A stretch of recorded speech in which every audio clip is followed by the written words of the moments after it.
तो बच्चों आज हम सॉल्व करेंगे क्लास 9th के लिए प्रोवाइड किए गए मैथ की असेसमेंट वर्कशीट को, जो कि आज की डेट के लिए है दोनों मीडियम में एक साथ।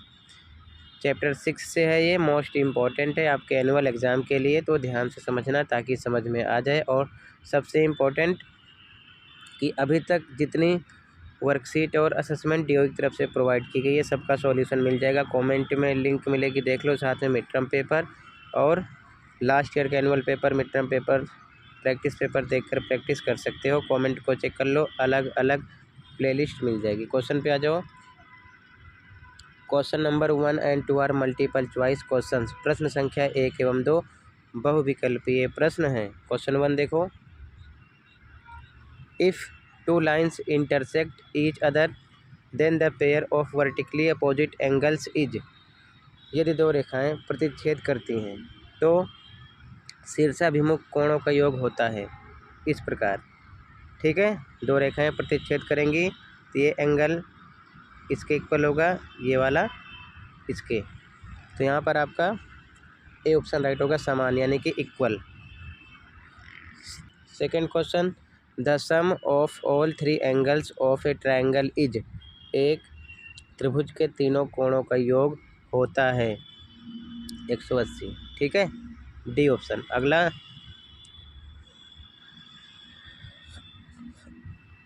Question third, fill in the blanks, रिक्त स्थान भरें।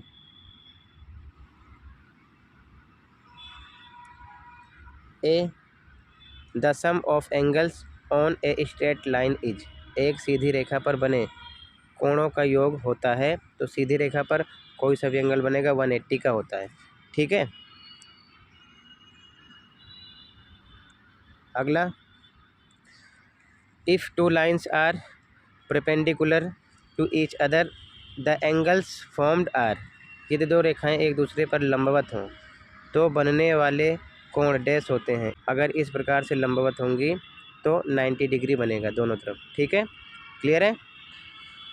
तो यहाँ पर आपको 90 फिल करना है। अगला, एक तिर्यक रेखा के एक ही तरफ और समानांतर रेखाओं के अंदर बनने वाले कोणों को डैश कहा जाता है।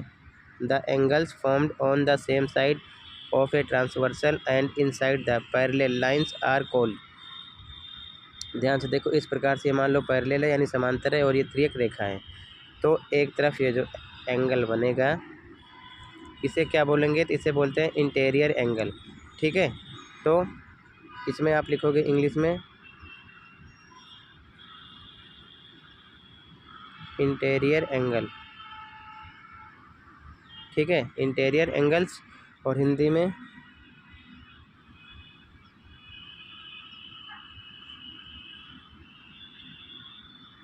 आंतरिक कोण।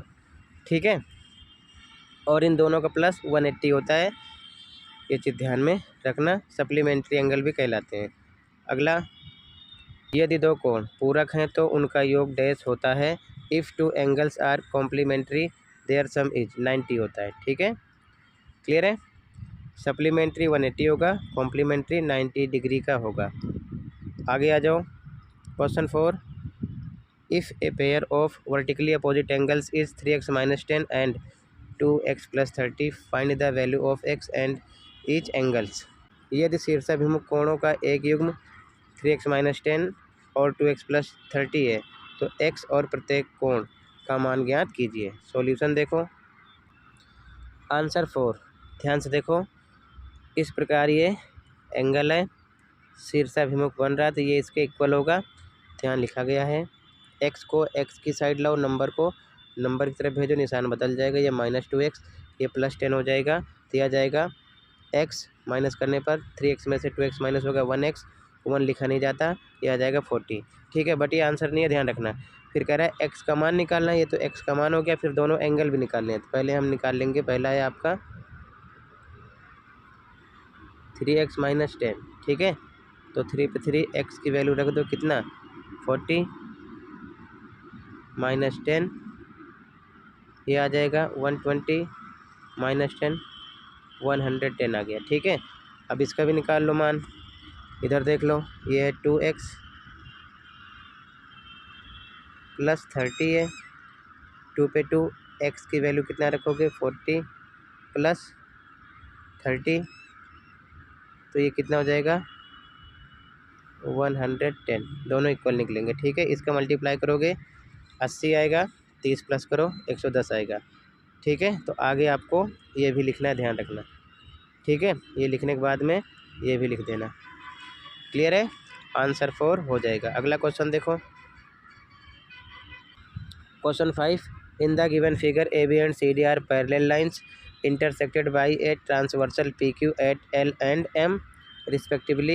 If angle CMQ equal to 60, then find all other angles.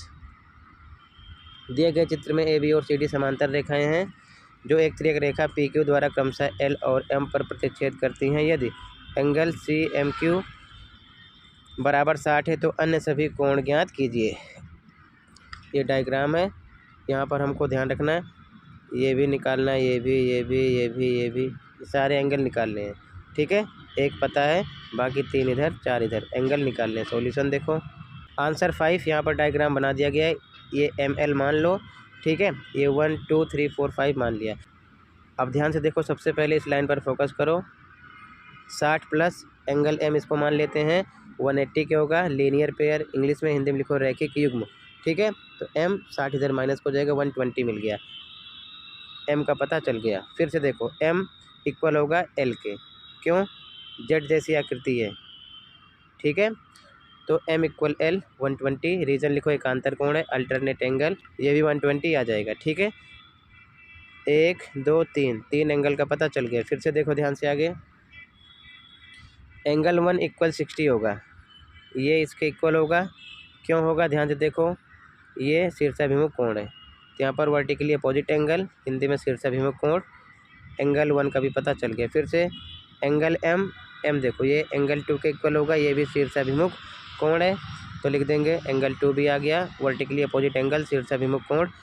ठीक है, रीजन लिख दो। आगे देखो ध्यान से, ये Z जैसी आकृति है, तो एंगल 1 एंगल 3 के इक्वल होगा, यहाँ पर लिख दिया गया एकांतर कोण है, अल्टरनेट एंगल, तो ये भी 60 हो जाएगा जब ये 60 आया है तो।